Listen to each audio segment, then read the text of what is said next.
Olá pessoal, seja bem-vindo ao canal Temporal Quantic Game, o seu canal do videogame retrô dos seus assuntos atuais. Tudo bem com vocês? Pessoal, hoje vamos dar continuidade aqui à nossa nova série do canal, a qual começamos a falar sobre as gerações dos consoles. E nesta série estamos falando sobre a primeira geração de consoles. Hoje iremos falar sobre o Atari Pong, ali o segundo console a ser lançado, consideradamente o segundo console a ser lançado ali na primeira geração de consoles ali. Mas antes, deixe seu like no canal, se inscreva, compartilhe o vídeo, beleza? Então vamos lá. Então, esse console que vocês estão vendo aí é o Atari Pong, a qual é considerado aí o segundo console a ser lançado ali na primeira geração de console, geração que deu início ali aos hardware aí, de jogos, aí sendo levado diretamente para os lares em questão, Então vamos então falar aqui sobre alguns pontos, O Atari Home Pong, modelo C100, que é um dos modelos, foi lançado em 1975, Foi um marco por trazer a experiência do fliperama para dentro das casas em um único chip de silício. Diferente dos consoles modernos, ele não possui uma CPU, processador central, ou software. Era um sistema de lógica dedicada, além de não ter uma CPU também. Obviamente a gente sabe que ele também não tem, vamos dizer assim, como nós conhecemos, que é outros componentes, modernos, que tem nos consoles de hoje, que é muito utilizado, como a GPU e muitas outras coisas, Então aqui vai estar algumas especificações técnicas, detalhadas em questão, O núcleo do sistema, o chip principal, por exemplo aqui do Atari 36591C, é um chip customizado pela Atari e fabricado pela ARM/MOS, Technology. Arquitetura, lógica de hardware pura, sem processador ou CPU convencional como nós conhecemos, Então é uma lógica de hardware pura, Não existe uma CPU convencional como nós conhecemos, A memória também ele não possuía, RAM ou ROM de vídeo, O estado do jogo era mantido por contadores, e flip-flops no próprio chip em questão, Outras curiosidades, a saída de vídeo RF, era conectada à entrada de antena de TV, canal 3 ou 4, Quem é antigo lembra muito bem desses canais, que a gente utilizava ali para conectar os consoles antigos, A resolução é aproximadamente 128 a 192, linhas de varredura aí, renderizadas em tempo real. E essa era a resolução dele, bem baixa, para os dias de hoje, mas para aquele tempo era de acordo aos televisores daquela época, A cores era jogos feitos ali em preto e branco, embora modelos posteriores como o Sear Talent Games pudessem ser coloridos, e, como a gente sabe, uma coisa muito característica aí dos consoles da primeira geração, é que eles tinham muitas variações deles, mas eles têm ali aquele console base, aquele que foi lançado ali como a base em questão, Mas você tinha essas variações, mas nada que fosse algo muito assim, um abismo entre questão, tanto que as variações eram consideravelmente o mesmo hardware, porém com alguns pequenos ali melhoramento em questão, em questão do tipo, Os gráficos eram gerados via circuitos integrados, paddles, bola, rede central e placares numéricos,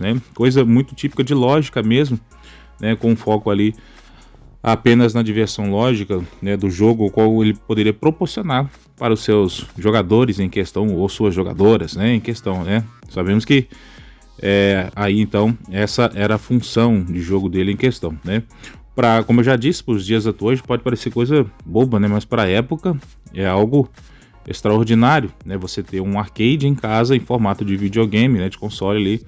Então é muito legal, porque a gente tem que pensar sempre na perspectiva de quem estava ali naquela época ao receber essa nova tecnologia, Assim como nós vemos nos dias de hoje as novas tecnologias que a gente fica bastante surpreendido, também era naquela época em questão, Outra curiosidade aqui, o som alto-falante interno integrado no próprio console, não saía som pela TV, né?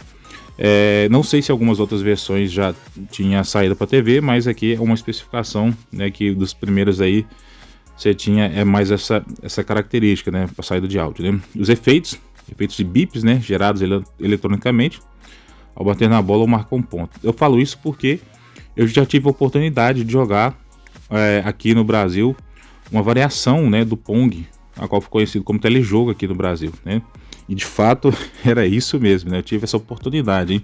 Ao tempo que a idade, né, já chegou para mim em questão, né? Mas é bem legal, né, a gente ver matando essas curiosidades aqui, né?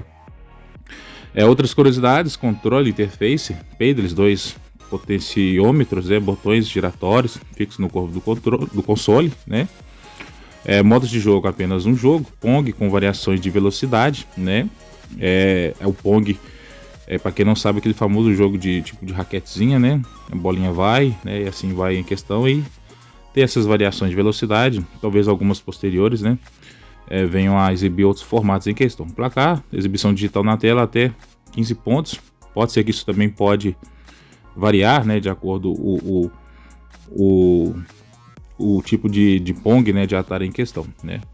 Aqui a limitação de baterias, 4 pilhas de tamanho D, em algumas podem ser 6, né, aqui está explicado 4, mas em algumas ocasiões também 6, né. Adaptador aqui em questão também, né, que podia ser conectado dele. Outras curiosidades: como era implementado o jogo, então? O jogo era implementado inteiramente no hardware, né?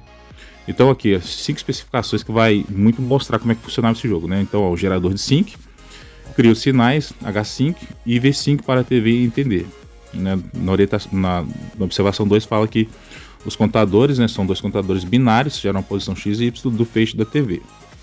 A observação 3 diz que os comparadores, né, comparam a posição do feixe com a posição da bola e a raquete, se bateu, pinta branco na tela.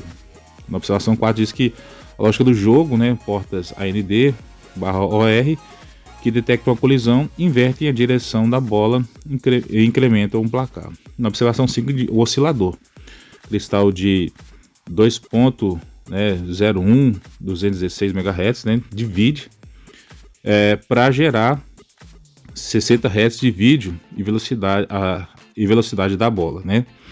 Então, isso aqui é as observações, algumas curiosidades em relação a como é que funcionava o jogo, então, no hardware, né? Porque, novamente falando, os consoles de primeira geração são muito marcantes por não terem ali as fitas, né, removíveis, né, ou algum dispositivo de colocar a troca do jogo, né? O jogo vinha, né, internamente nesses consoles em questão, né? Então isso é muito marcante, né?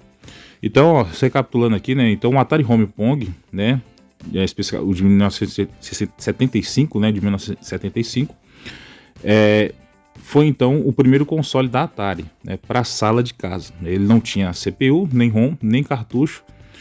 Era um jogo embutido, feito só com chips lógicos, basicamente uma máquina de arcade reduzida para caber na TV.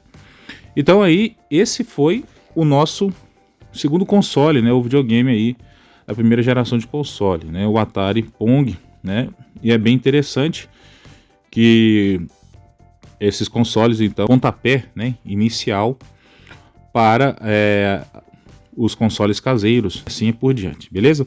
E como eu disse, né, as informações são pegas de fontes abertas, né, então, que a gente tenta fazer aqui as observações, né, fazer uma triagem aqui sobre elas, mas a título de curiosidade é muito bom, porque muitas pessoas às vezes sequer conhecem quem foi a primeira geração de console. Como eu já disse, o meu objetivo aqui é trazer para vocês essa curiosidade, mostrar para vocês aí, né, despertar essa curiosidade de vocês, né, e oferecer isso para vocês, né, para quem não tem tempo, para quem aí, né, às vezes tem essa curiosidade de saber, tá aí, né, essa série nova do canal aí. Então espero que vocês tenham gostado, né? Nos vemos nos próximos vídeos, né? Deixe seu like, se inscreva no canal, compartilhe o vídeo e até lá!